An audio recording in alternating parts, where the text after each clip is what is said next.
The most powerful Jedi you've never heard of wasn't strong because of the Force, but because she was a walking black hole that devoured it. Her name was Meetra Surik, and she was once a celebrated Jedi Knight. When the Mandalorian Wars broke out, she saw the Republic bleeding and couldn't stand by like the Jedi Council ordered. She, along with a charismatic Jedi named Revan, led an army into the fray.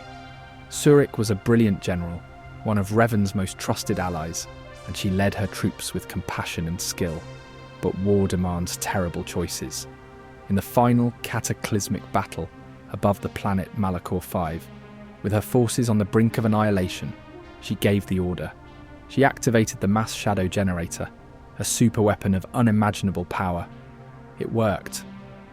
The Mandalorian fleet was crushed and the war was won, but the cost was staggering. The weapon didn't just destroy the enemy, it annihilated countless Republic ships and Jedi allies caught in its wake.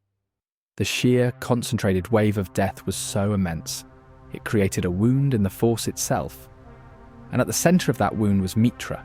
To survive the psychic shock that should have killed her, she instinctively, unconsciously, severed her own connection to the Force. She became a void, a deaf spot in the cosmic energy that binds the galaxy. Of all the Jedi who went to war, she was the only one to turn away from the dark side's temptations and willingly return to the Jedi Council to face judgment. But they didn't see a hero. They saw an abomination. They were terrified of the hole in the Force she had become. So they cast her out, exiling her from the Order she had fought to protect. When they demanded her lightsaber, she defiantly stabbed it into the stone floor of the council chamber and walked away into obscurity. For a decade, she wandered the Outer Rim, a ghost haunted by the echoes of the lives she took. But the galaxy wasn't done with her.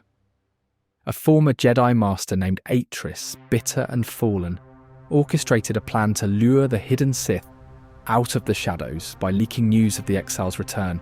The bait worked perfectly. Suddenly Meetra was the most wanted person in the galaxy, hunted by a new Sith Triumvirate. One was Darth Sion, the Lord of Pain, a man literally held together by his own hatred and the dark side, who developed a twisted, obsessive fixation on her. The other was Darth Nihilus, the Lord of Hunger, a being who was no longer a man, but a wound in the Force just like her. A walking void that consumed entire planets to feed his endless emptiness. Thrust back into the chaos, Meetra began to change. Her severed connection to the Force started to heal, but in a strange, terrifying new way. She wasn't just using the Force, she was feeding on it. She formed powerful bonds with the broken people she met. A cynical pilot named Atan Rand, a guilt-ridden engineer named Bao Dur, a lonely bounty hunter named Mira. Her very presence, her nature as a Force wound, acted as a catalyst, awakening the latent Force abilities in her companions.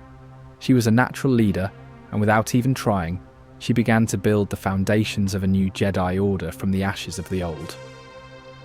She sought out the last of the surviving Jedi Masters who had exiled her, hoping for answers and allies, but they were broken, hiding in fear. When they finally met, they didn't see a saviour. They saw a plague. They believed her ability to leech the Force from others was a threat to all life, a power the Sith had learned from her very existence. They decided the only solution was to permanently sever her from the Force, to close the wound by destroying the person. But before they could, her mysterious elderly mentor, Kreia, who had guided her since her return, intervened. She didn't save the Masters, she annihilated them, using the Force to drain them of their life and power, showing Meetra the very pain she had felt at Malachor. It was then Kreia revealed her true identity. She was Darth Trier, the Lord of Betrayal, and the true leader of the Sith Triumvirate. But her goal wasn't galactic conquest. Kreia hated the Force. She saw it as a cruel, manipulative deity, and she believed Meetra, the beautiful, perfect emptiness, was the weapon that could finally kill it. Now, with the truth revealed, Meetra had to face it all.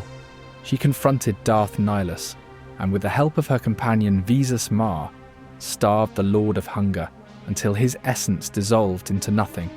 She faced Darth Sion, the unkillable man of pain, realizing she couldn't defeat him with a lightsaber. She defeated him with compassion, convincing him to finally let go of his agony and allow himself to die.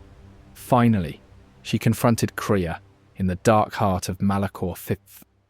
After a fierce battle of blades and philosophies, Meetra defeated her former master but refused to strike the final blow.